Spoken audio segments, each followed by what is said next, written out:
हम लोग पढ़ने जा रहे हैं क्लास 12 का first chapter relation and function. यहाँ पे सबसे पहले हम लोग क्या देखेंगे, एक्सरसाइज इंट्रोडक्शन। क्या क्या चीज़ें हमको इसके अंदर पढ़नी होती हैं। तो फर्स्ट होता है आपका relation, functions and binary operations. Student, इन चीज़ों को जानने से पहले आपको कुछ प्रीवियस चीज़ें जाननी पड़ती है, जिसमें से आपको सबसे पहले जानना होता है सेट। आपने क्लास 11 में सेट के बारे में पढ़ा हुआ है। सेट क्या होता है? A well defined collections of an object is called a set. ठीक है। If A is the element of set A, we writes A belongs to A. यहाँ पे जो ए देख पा रहे हो आप, इसको हमने क्या सपोज किया हुआ कि ये किसी सेट ए का कोई एक एलिमेंट है। सपोज दैट ए कोई सेट है हमारे पास, इसके अंदर कोई एलिमेंट ए है। हमेशा सेट को हम रिप्रेजेंट करते हैं कर्ली ब्रैकेट के अंदर। ठीक है। इसके अंदर जो भी वैल्यू इनपुट की जाती है उसे हम क्या बोलते हैं? उसे एलिमेंट्स कहते हैं। तो यहाँ पे हम देख पा रहे हैं ए is the element of set A. We writes A belongs to A, which means that A belongs to A. ये सिंबल किसका होता है? belongs to का होता है। इसे इस तरह से हम लोग क्या करते हैं? रीड करते हैं। या इसे हम और क्या रीड कर सकते हैं? A is the element of। हम लोग यहाँ पे समझते हैं कार्टेशियन प्रोडक्ट ऑफ सेट के बारे में। कार्टेशियन प्रोडक्ट ऑफ सेट्स क्या होते हैं? Let A and B two non empty set. Non empty का मतलब होता है स्टूडेंट, इस सेट में कुछ ना कुछ एलिमेंट्स जरूर होने चाहिए। The set of all ordered pair such that a belongs to A and b belongs to B. It means set A में एक एलिमेंट ए है हमारे पास और सेट बी में एक एलिमेंट बी है। अगर इस तरह से दो वैल्यू ए और बी हमारे सेट ए और सेट बी में बिलोंग करती है तो ए भी हमारा क्या कहलाता है? ऑर्डर्ड पेयर कहलाता है। ऐसे ही सेट ए और सेट बी में ढेर सारे एलिमेंट्स होते हैं, उन सब का it means all ordered pair, ठीक है, of a set A and set B is called Cartesian product of set A with set B is denoted by A cross B. इसे हम ए क्रॉस बी से denote करते हैं such that A cross B is equal to ordered pair A B. It means all the ordered pair which A belongs to A and B belongs to B, called Cartesian product of two sets A and B. Here A and B are non-empty set. Now let set A 1, 2, 3 and set B A and B. Find A cross B and B cross A. A cross B, Cartesian product of A and B, 1 A.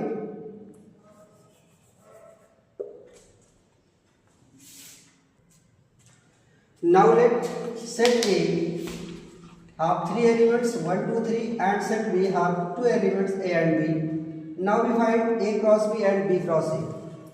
A cross B, it means Cartesian product of set A and set B.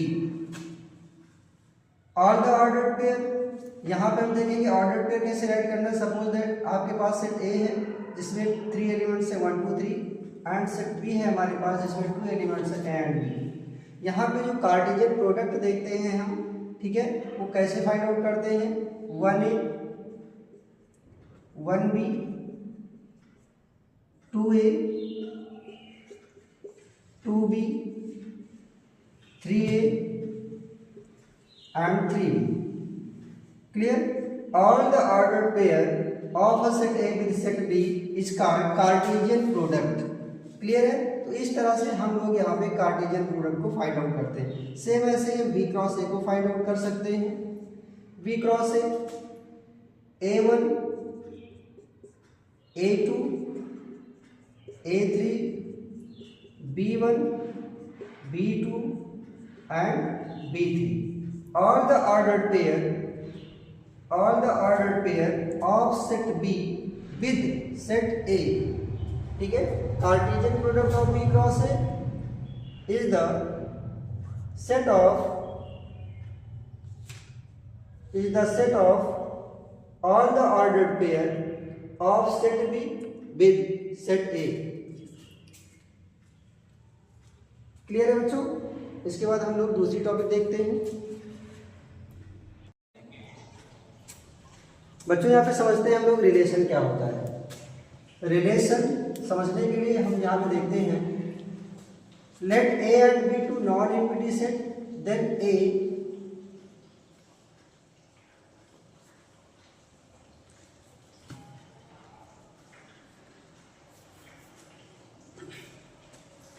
Hello बच्चों, हम लोग देखते हैं next topic relation.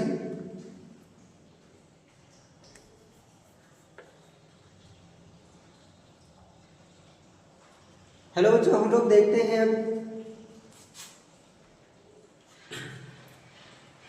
Hello बच्चों, हम समझते हैं relation क्या होता है। What is a relation? Let A and B to non-empty set, then a relation R from set A to set B is subset of A cross B। Relation क्या होता है बच्चों? रिलेशन जो होता है वो सबसेट होता है A क्रॉस B का। रिलेशन क्या होता है? Relation is the subset of A cross B and A cross B क्या है हमारा? ये टू नॉन एम्प्टी सेट्स है। ये दोनों नॉन एम्प्टी सेट है। इन दोनों का जो क्रॉस प्रोडक्ट हमारा आता है, इसमें जो कार्टेशियन प्रोडक्ट होता है R जो होता है उसका क्या कहलाता है? सबसेट कहलाता है। हम R को कैसे डिफाइन करते हैं? R such that set A to set B। Relation क्या होता है हमारा? From set A to set B है। यहाँ पे हमने रिलेशन को कैसे डिफाइन किया हुआ है? From set A to set B, यहाँ पे हमने रिलेशन को डिफाइन किया हुआ है। अब यहाँ पे हम समझते हैं कि डोमेन ऑफ रेंज क्या होती है। डोमेन ऑफ रेंज, ठीक है स्टूडेंट। तो domain of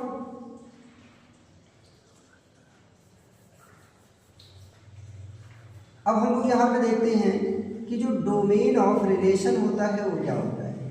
domain of relation को समझते हैं बच्चों, ठीक है। तो जितने भी फर्स्ट एलिमेंट होते हैं, ठीक है, जितने भी फर्स्ट एलिमेंट होते हैं किसी रिलेशन के, ठीक है, उन्हें हम क्या कहते हैं? डोमेन कहते हैं। फर्स्ट एलिमेंट ऑफ रिलेशन क्या कहलाता है हमारा? डोमेन कहलाता है। इस तरह से हम लोग रेंज के बारे में समझते हैं। रेंज ऑफ रिलेशन क्या होता है? रेंज ऑफ रिलेशन क्या होता है? तो जो सेकेंड एलिमेंट होते हैं, जो सेकेंड एलिमेंट होते हैं आर के, ठीक है, किसी भी रिलेशन के जितने भी सेकेंड एलिमेंट्स होते हैं स्टूडेंट, वो रेंज ऑफ रिलेशन कहलाते हैं, ठीक है। हम बात करते हैं कोडोमेन की। कोडोमेन ऑफ रिलेशन क्या होता है स्टूडेंट? कोडोमेन ऑफ रिलेशन, तो यहाँ पे हम जैसे देख पा रहे हैं जो रिलेशन हमारा डिफाइन होता है वो from set A to set B होता है। तो ये जो सेट B होता है, सेट B के सभी एलिमेंट जो हमारा सेट B कहलाता है, ये सेट B ही हमारा क्या कहलाता है स्टूडेंट? कोडोमेन कहलाता है। जो सेट B होता है उसे हम क्या कहते हैं? कोडोमेन होते हैं। इट मीन्स इस सेट B के जितने भी एलिमेंट्स हैं वो सब हमारे कोडोमेन कहलाते हैं। और जिन जिन एलिमेंट का सेट A के साथ कोई इमेज हम यहाँ पे देख पा रहे हैं, उससे हम क्या कहते हैं? मतलब जो सेकेंड एलिमेंट होगा, जो इमेजेस होगा किसका? इस फर्स्ट एलिमेंट का, वो रेंज कहलाता है। और सभी फर्स्ट एलिमेंट जो इस रिलेशन के होते हैं उन्हें हम डोमेन कहते हैं। क्लियर?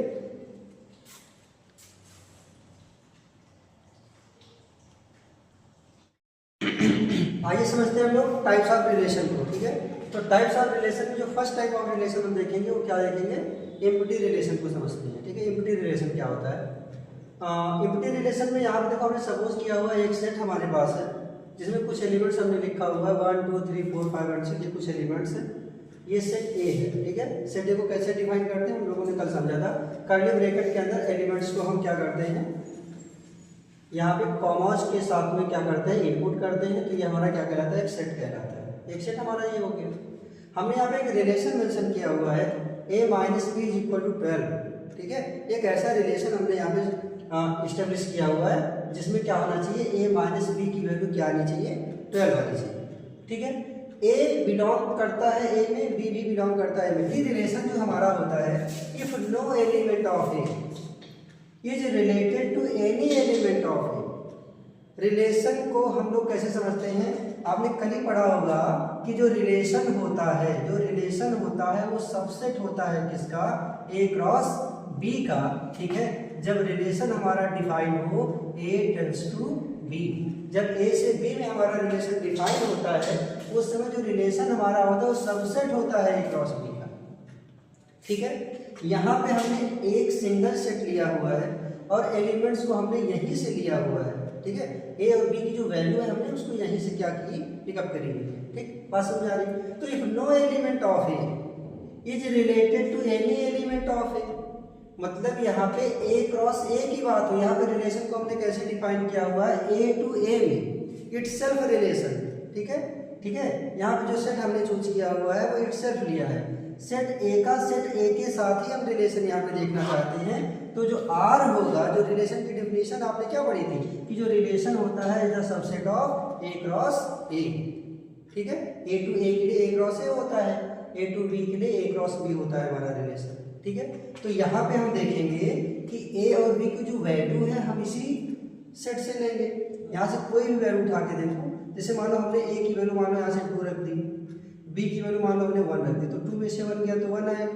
मतलब एक ऑर्डर्ड पेयर हमने यहाँ पे क्या लिया, 2 और 1 लिया। ऐसा नहीं कोई भी ऑर्डर्ड पेयर आप यहाँ से चूज करो, जैसे मान लो हमने 6 ले लिया और 1 ले लिया, मतलब हमने ए की वैल्यू 6 चूज कर ली और बी की वैल्यू 1, तो 6 में से 1 माइनस करता हूँ तब भी 12 नहीं आएगा।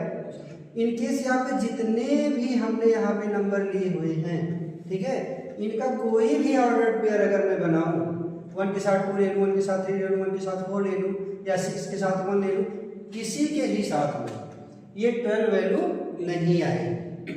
ठीक है, तो ये जो स्मॉल एज आप देख रहे हो इसको भी हमने सेट ए से भी लिया है, स्मॉल बी जो देख पा रहे हो इसको भी हमने सेट ए से लिया है। रिलेशन हमने रखा है ए माइनस बी इक्वल टू 12, तो दोनों वैल्यू सेट ए से उठा रहे हैं। ये वाली वैल्यू इसी सेट से ले रहा हूँ, ये वाली वैल्यू भी इसी सेट से ले रहा हूँ, तो यहाँ पे रिलेशन हमारा ए से ए में है, यानी कि ए क्रॉस ए जो होगा वो इसी रिलेशन का, ये जो रिलेशन हमारा होगा इन्हीं के क्रॉस का क्या होगा, सबसेट होना चाहिए। तो यहाँ पे जितने ऑर्डर्ड पेयर हम देख पा रहे हैं 2 1 6 1 1 2 1 3 1 4 1 5, कुछ भी जो भी होगा उससे यहाँ पे 12 नहीं आने वाला है। ठीक है, इसीलिए हम क्या बोलेंगे कि यहाँ पे जो रिलेशन हमारा मिलेगा वो क्या मिलेगा, 5 मिलेगा, मतलब कोई ऑर्डर्ड पेयर नहीं मिलेगा, इसलिए ये 5 जो होगा वही सबसेट होगा ए क्रॉस ए का। मतलब कोई भी एलिमेंट हमें यहाँ पे मिला ही नहीं। ठीक है, कोई भी ऑर्डर्ड पेयर यहाँ पे मिला ही नहीं, तो आर यहाँ पे हमारा क्या होगा, एक एम्प्टी सेट कहलाएगा, क्योंकि no any ordered pair is satisfied this relation A minus B equal to 12 को कोई भी ऑर्डर्ड पेयर यहाँ पे जो भी आप यहाँ पे देखोगे कोई भी इसको सेटिस्फाइड नहीं कर रहा है। बात समझ आ गई। सेकेंड हम लोग देखेंगे यहाँ पे जो सेकेंड टाइप का आपका रिलेशन है वो क्या होता है, यूनिवर्सल रिलेशन होता है। यूनिवर्सल रिलेशन क्या होता है, अभी आपने पढ़ा एम्प्टी रिलेशन। ठीक है, तो एम्प्टी रिलेशन में कोई भी एलिमेंट किसी एक सेट का दूसरे वाले सेट के साथ सेटिस्फाइड नहीं करता है अंडर द कंडीशन। यहाँ पे क्या होगा, if each element of A is related to every element is related to every element of A.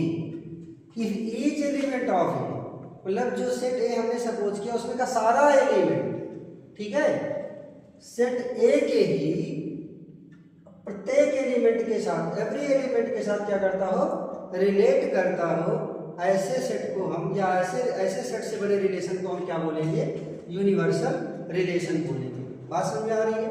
यहाँ पे इसको एग्जांपल से हम लोग समझते हैं। सपोज दैट एक सेट हमारे पास है जिसमें कुछ एलिमेंट होंगे 1 2 3 4 5 ये सब ले लिया। ठीक है, अब यहाँ पे मैं एक रिलेशन यहाँ पे एस्टेब्लिश करता हूँ a minus B mod of greater than or equal to 0। A और बी की जो वैल्यू हमने यहाँ से पे ली है वो सेट ए से ही ली है। ए भी ए में बिलोंग करता है और ये बी भी ए में ही बिलोंग करता है।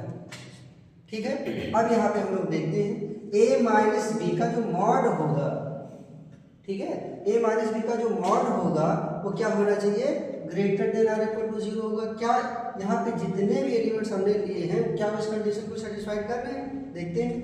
अगर हम ए की वैल्यू 1 लेते हैं, ठीक है, और बी की वैल्यू भी सपोज कर लो 1 ही लेते हैं, क्योंकि हमारे पास क्या है, जो सेट है, जो ए एलिमेंट ए है उसको हम सेट ए से ले रहे हैं, जो बी है वो भी सेट ए से ले रहे हैं, मतलब दोनों वैल्यू सेम भी हो सकती है और डिफरेंट भी हो सकती है। क्लियर। तो अगर मैं यहाँ पे 1 माइनस 1 लेता हूँ, ए की वैल्यू भी 1 बी की वैल्यू भी 1 लेता हूँ, तो 1 में से 1 जाएगा तो कितना आएगा, 0 आएगा। ठीक है, तो ये 0 क्या है, 0 क्या greater than or equal to 0 की कंडीशन को सेटिस्फाइड कर रहा है, या तो 0 हो या तो उससे बड़ा, तो 0 तो वही रहा है, इस कंडीशन को सेटिस्फाइड कर रहा है। ठीक है, कोई और वैल्यू चूज करते हैं। सपोज करो हमने ए की वैल्यू 1 ले ली, v की वैल्यू मैंने 3 ले ली। अब 1 में से 3 जाएगा तो कितना आएगा, 1 में से 3 माइनस होगा तो आएगा -2, और मॉड ऑफ -2 कितना होता है, पॉजिटिव 2 ही होता है। तो 2 क्या है, greater than or equal to 0 है कि नहीं, 0 से बड़ा है बराबर होना चाहिए। तो 2 क्या है, यहाँ पे जो 2 आया है वो क्या है, ग्रेटर देन 0 ही तो है। मतलब यहाँ पे जितने भी एलिमेंट्स हैं, if each element of A का हर एक element is related to every element of A, उसी सेट के हर एक एलिमेंट से अगर रिलेट करता है तो उसे हम यूनिवर्सल सेट बोलते हैं। तो इस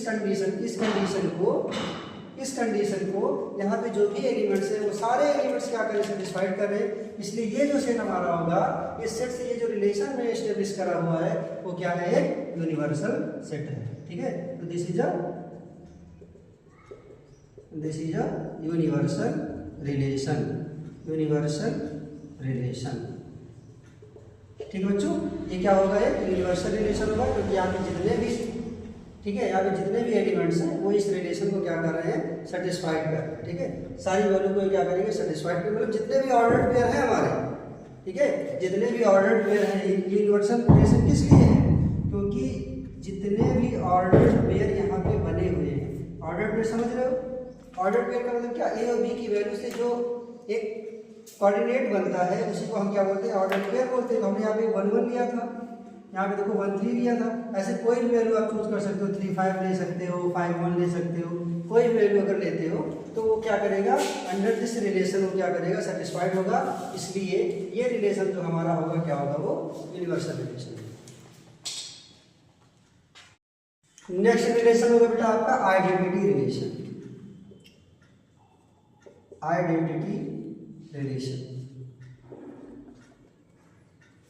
If each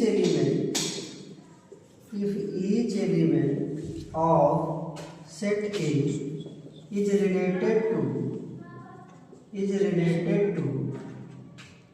itself only, यहाँ स्टेटमेंट को ध्यान दीजिएगा। If each element of a set A is related to itself only, मतलब किसी सेट ए में जितने भी एलिमेंट्स होंगे उनका रिलेशन उन्हीं के साथ हो। ओनली वर्ड का मतलब उसका रिलेशन उन्हीं के साथ हो, अदर कोई एलिमेंट उसके साथ आप नहीं रख सकते हो। ठीक है, यानी कि जो आइडेंटिटी रिलेशन हमारा होगा उसे हम डिफाइन करेंगे।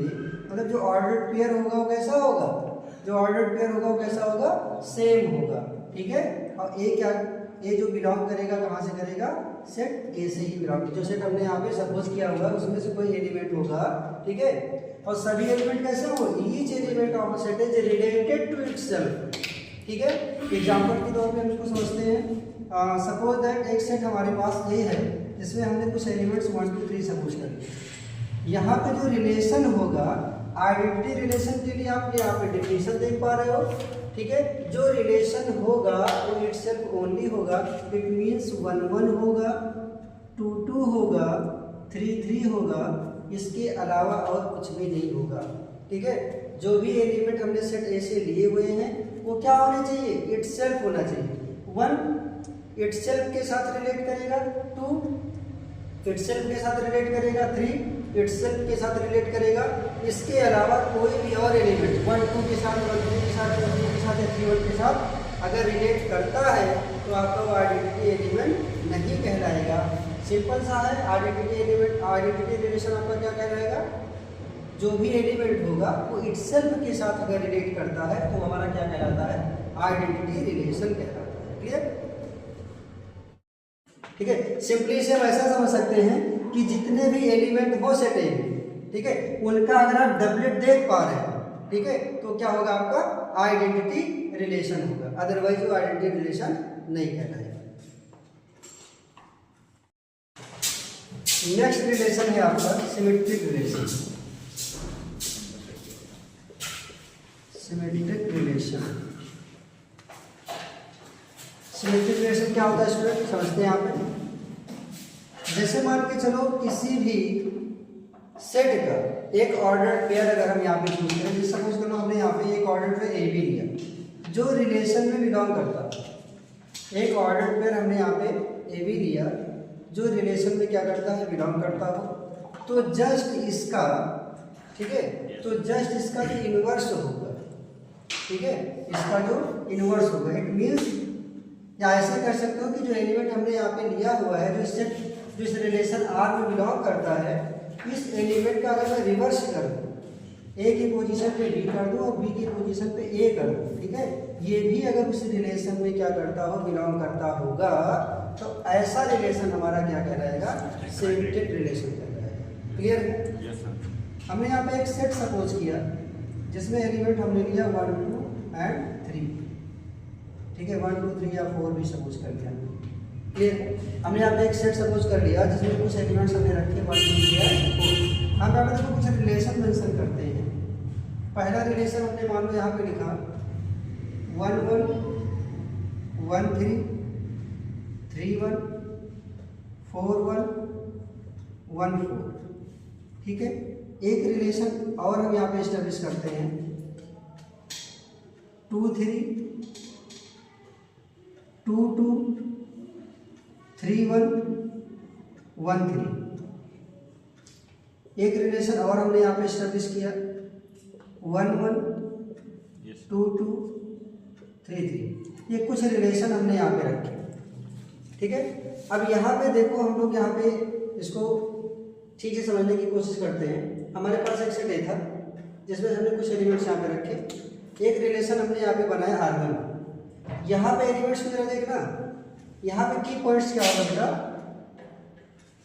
यहाँ पे जो आपको ध्यान देने की जो बातें हैं वो क्या है कि जो भी एलिमेंट्स यहाँ पे होंगे, अभी हमने क्या देखा है डेफिनेशन में कि जो भी ऑर्डर्ड पेयर रिलेशन में बिलोंग करे, ठीक है, उन ऑर्डर्ड पेयर का जो सेट हमने लिया है उसका बिल्कुल रिवर्स भी उस रिलेशन में बिलोंग करेगा तो वो सिमेट्रिक रिलेशन कहलाएगा।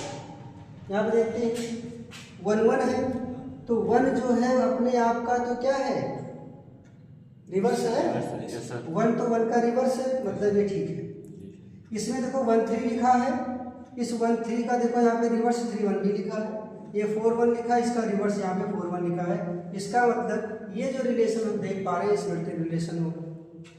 सेकेंड यहाँ पे देखते हैं R2 को, 2 3 है, ये 2 2 है, मतलब 2 जो है इटसेल्फ का क्या है, रिवर्स है। तो यहाँ पे क्या है, यहाँ पे तो सिमेट्रिक है।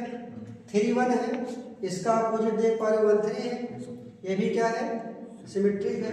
बट यहाँ पे 2 3 लिखा हुआ है, इसका भी अपोजिट अगर यहाँ पे होता, मतलब 3 2 भी अगर होता तो ये क्या होता, सिमेट्रिक होता, यानी कि ये सिमेट्रिक नहीं होगा। 1 1 2 2 3 3, 1 इटसेल्फ रिवर्स है, 2 इटसेल्फ रिवर्स है, 3 इटसेल्फ रिवर्स है, मतलब ये भी क्या है, ये भी सिमेट्रिक। समझ में आ रही? Next type relation reflexive relation. Reflexive relation, reflexive relation क्या होता है student, if each element of set A is related to itself। अभी भी आपने देखा था जो हम लोगों ने आइडेंटिटी रिलेशन देखा था, उसकी डेफिनेशन भी आप लोगों को ऐसे सेम ही लगी होगी। वहाँ पे क्या लिखा था, each element of a set A is related to itself, only लिखा था। वहाँ पे क्या लिखा था, ओनली लिखा हुआ था। रिफ्लेक्सिव में क्या होता है कि each element of a set A is related to itself, मतलब सेट ए के जो भी एलिमेंट्स होंगे वो म्यूचुअली क्या होंगे, आपस में रिलेट करते होंगे। ये जरूरी नहीं है कि सारे एलिमेंट्स का डबलेट हो, एलिमेंट का डबलेट हो, ठीक है, एलिमेंट का डबलेट हो तो शुड भी, ठीक है, बट साथ ही क्या होना चाहिए, उसके जो अदर एलिमेंट्स हैं वो भी आपस में रिलेट कर सकते हैं। बात समझ में आ रही? जिसमें इटसेल्फ ओनली होता है उसमें सेम एलिमेंट ही डबलेट बनाते हैं, बाकी अदर कोई डिफरेंट एलिमेंट के साथ सेट नहीं बन सकता है। बट यहाँ पे रिफ्लेक्सिव रिलेशन में क्या होता है, सारे एलिमेंट का डबलेट हो, साथ में आपस में और भी जो एलिमेंट बचते हैं वो भी आपस में रिलेट कर सकते हैं। एग्जाम्पल से समझते हैं। सपोज दैट हमारे पास एक सेट है जिसमें हमने एलिमेंट्स रखा हुआ 1 2 और 3। क्लियर है? अब यहाँ पे एक रिलेशन हम यहाँ पे देखो देख पा रहे हैं 1 1 2 2 3 3, ये लिखा हुआ। देखो एक सेट ए है जिसमें हमारे पास कितने एलिमेंट्स हैं, 3 एलिमेंट्स हैं, 1 2 और 3। इसका डबलेट हम देख पा रहे हैं, मतलब ये अभी क्या है, ये हमारा एक आइडेंटिटी रिलेशन है और साथ ही साथ ये क्या है, रिफ्लेक्सिव रिलेशन भी है। लेकिन अगर हम इसमें कुछ ऑर्डर्ड पेयर और बढ़ाते हैं, जैसे हमने यहाँ पे लिख दिया 2 3, 1 2 लिख दिया, ठीक है। अब ये भी क्या है, रिफ्लेक्सिव, ठीक है। अब ये क्या है, रिफ्लेक्सिव है। जितने भी सेट ए के एलिमेंट्स होंगे उनका डबलेट होना तो मस्ट है, उनका डबलेट होना जरूरी है। लेकिन साथ में इन्हीं एलिमेंट जो इनके अंदर हैं उनका अगर कोई के साथ भी ऑर्डर पेयर और भी है डिफरेंट एलिमेंट के साथ, तभी वो हमारे रिफ्लेक्सिव कहलाएंगे। अब ये आइडेंटिटी रिलेशन नहीं कहलाएगा। आइडेंटिटी के लिए क्या होना चाहिए, केवल एलिमेंट्स के डबलेट होने चाहिए, ठीक है। अगर केवल और केवल डबलेट होता है तो हमारा आइडेंटिटी रिलेशन होता है। लेकिन डबलेट के साथ साथ अगर कुछ और भी एलिमेंट जो इसी से लेके हो अगर वो आपस में रिलेट करते हैं तब वो रिफ्लेक्सिव कहलाता है, ठीक है। डबलेट वाला भी रिफ्लेक्सिव है और आइडेंटिटी भी है, लेकिन अगर कुछ और आ गया तो आइडेंटिटी नहीं रहेगा, वो क्या कहलाएगा, रिफ्लेक्सिव कहलाने लगेगा। क्लियर है। Next type relation is transitive relation.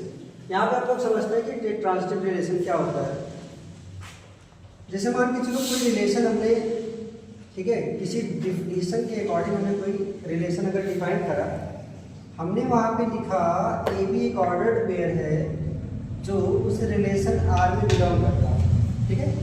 यहाँ समझ लो, इसे ए बी कोई ऑर्डर्ड पेयर है जो किसी रिलेशन में क्या करता है, सेटिस्फाइड करता है, बिलोंग करता है, ठीक। और एक ऑर्डर्ड पेयर हमने बी सी लिया जो उस रिलेशन आर में क्या करता है, सेटिस्फाइड करता है, ठीक है।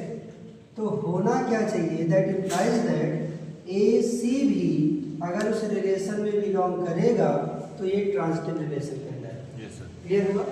ए भी कोई ऑर्डर्ड पेयर है जो किसी पार्टिकुलर रिलेशन में बिलोंग करता है, बी सी कोई ऑर्डर्ड पेयर है जो उस पार्टिकुलर रिलेशन में बिलोंग करता है। तो यहाँ पे होना क्या चाहिए कि ए सी भी क्या होना चाहिए, उस पार्टिकुलर रिलेशन में अगर बिलोंग कर जाएगा तो कैसा रिलेशन कहलाएगा, ट्रांजिटिव रिलेशन कहलाएगा, ठीक है। इसको एग्जांपल से समझते हैं। एक सेट हमारे पास है जिसमें एलिमेंट्स हमने सपोज किया 1 2 3, ठीक है। यहाँ पे देखो कुछ रिलेशन में मेंशन कर रहा हूँ।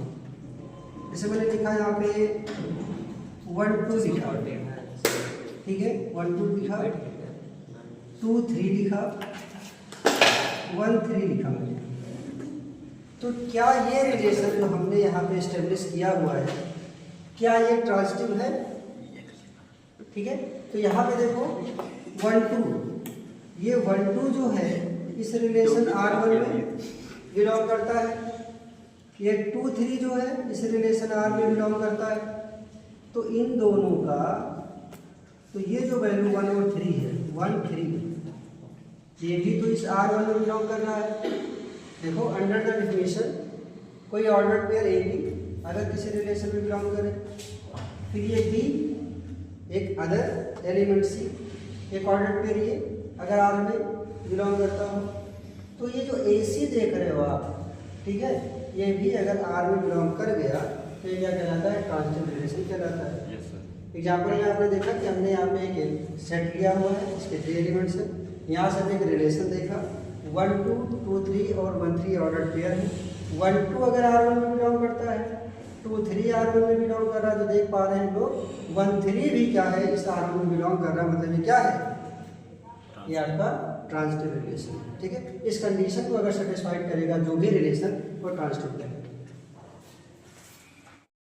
मेन बात ये समझनी है कि अगर कहीं भी कोई ऑर्डर्ड पेयर ए बी है जो किसी रिलेशन आर में बिलोंग करता हो, कोई ऑर्डर्ड पेयर ए बी है जो किसी रिलेशन आर में क्या करता हो, बिलोंग करता हो, इसे आप नोट कर लेना है, बहुत ध्यान देने वाली बात है, ठीक है। बट बी के साथ यहाँ पे कोई ऐसा एलिमेंट नहीं है आपके पास, मतलब एक सिंगल ऑर्डर्ड पेयर है जो आर में क्या करता है, बिलोंग करता है। बी के साथ में यहाँ पे कोई और ऐसा ऑर्डर्ड पेयर नहीं है जो रिलेशन आर में बिलोंग करता है। उस सिचुएशन में हम यहाँ पे सी को मेंशन नहीं करते हैं, मतलब हम यहाँ पे सी के साथ कोई भी रिलेशन चेक नहीं करते, सी के साथ कोई भी रिलेशन हम यहाँ पे चेक नहीं करेंगे। बात समझ आ रही है?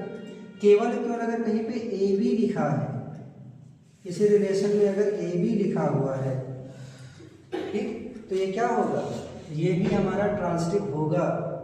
जैसे अभी हमने डिफिनेशन में क्या देखा, ए बी होना चाहिए, फिर बी सी होना चाहिए, तो ए सी को चेक करते हैं। अगर केवल केवल एक ऐसा ऑर्डर्ड पेयर है जो आर में बिलोंग करता है बट इसके साथ कुछ और नहीं है, दूसरा कोई और ऑर्डर्ड पेयर नहीं है, तो हम ए को सी के साथ चेक नहीं करते, यही ए बी ऑर्डर्ड पेयर जो हमारा होगा वो ट्रांसिटिव भी कहलाता है। क्लियर? बहुत ही ध्यान देने वाली बात है, ठीक है। नेक्स्ट है आपका इक्विवेलेंस रिलेशन, ठीक है। इक्विवेलेंस रिलेशन वो होता है बेटा जिसमें आपका रिफ्लेक्सिव भी हो, जिसमें रिफ्लेक्सिव भी हो, सिमेट्रिक भी हो एंड ट्रांसिटिव भी हो, ठीक है। जो इन तीनों कंडीशन को सेटिस्फाइड करता हो, एक ऐसा रिलेशन जो रिफ्लेक्सिव भी हो, सिमेट्रिक भी हो और ट्रांसिटिव भी हो, ऐसे रिलेशन को हम क्या बोलते हैं, इक्विवेलेंस रिलेशन कहते हैं, ठीक है। जो इन तीनों कंडीशन को सेटिस्फाइड करेगा वो कैसा रिलेशन कहलाएगा, इक्विवेलेंस रिलेशन कहलाएगा, ठीक है।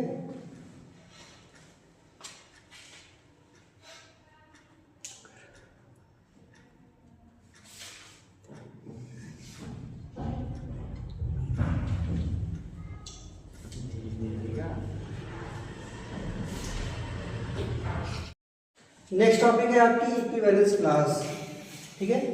यहाँ पे हमने एक रिलेशन आर रखा हुआ जो कैसा है, इक्विवेलेंस रिलेशन, मतलब रिफ्लेक्सिव सिमेट्रिक ट्रांसिटिव तीनों को क्या करता है, सेटिस्फाइड करता है। ऐसे रिलेशन को हम क्या बोलते हैं, इक्विवेलेंस रिलेशन कहते हैं, ठीक है। तो इक्विवेलेंस क्लास ऑफ ए, मतलब जो इक्विवेलेंस क्लास होती है उसको हम स्क्वायर ब्रैकेट के अंदर डिफाइन करते हैं। अगर हम किसी पार्टिकुलर एलिमेंट की अगर हम क्या निकालना चाहें, इक्विवेलेंस क्लास निकालना चाहें, इसका मतलब होता है कि स्क्वायर ब्रैकेट के अंदर उस एलिमेंट को हम यहाँ पे क्या करते हैं, सिम्बलाइज करते हैं। ये क्या है, ये जो आप ब्रैकेट के अंदर ये देख पा रहे हो, इसी को हम क्या कहेंगे, इक्विवेलेंस क्लास ऑफ ए बोलेंगे। जो एलिमेंट ए है उस पार्टिकुलर सेट में बिलोंग करेगा, ठीक है, जिसमें से हम क्या करेंगे, इक्विवेलेंस क्लास को डिफाइन करेंगे। बात समझ आ रही है? अब यहाँ पर देखो, ये जो इक्विवेलेंस क्लास होती है इसको डिफाइन कैसे करते हैं। कोई एक एलिमेंट एक्स होता है जो इस सेट ए में बिलोंग करेगा, जो पार्टिकुलर सेट हमने लिया हुआ है उसमें से हमने कोई एक और एलिमेंट चूज किया ए एक्स जो इस सेट ए में बिलोंग करेगा। तो ऑर्डर्ड पेयर ये वाला एक्स जो इस सेट से कोई एलिमेंट मैं चूज कर रहा हूँ, साथ ही में जिसकी क्लास हमें निकालनी है उसका ऑर्डर्ड पेयर भी उस रिलेशन में अगर बिलोंग करता है तो वहाँ पे हम उसकी क्या निकाल पाते हैं, इक्विवेलेंस क्लास निकाल पाते हैं। क्लियर है? इसे हम अभी एग्जाम्पल से समझते हैं ना।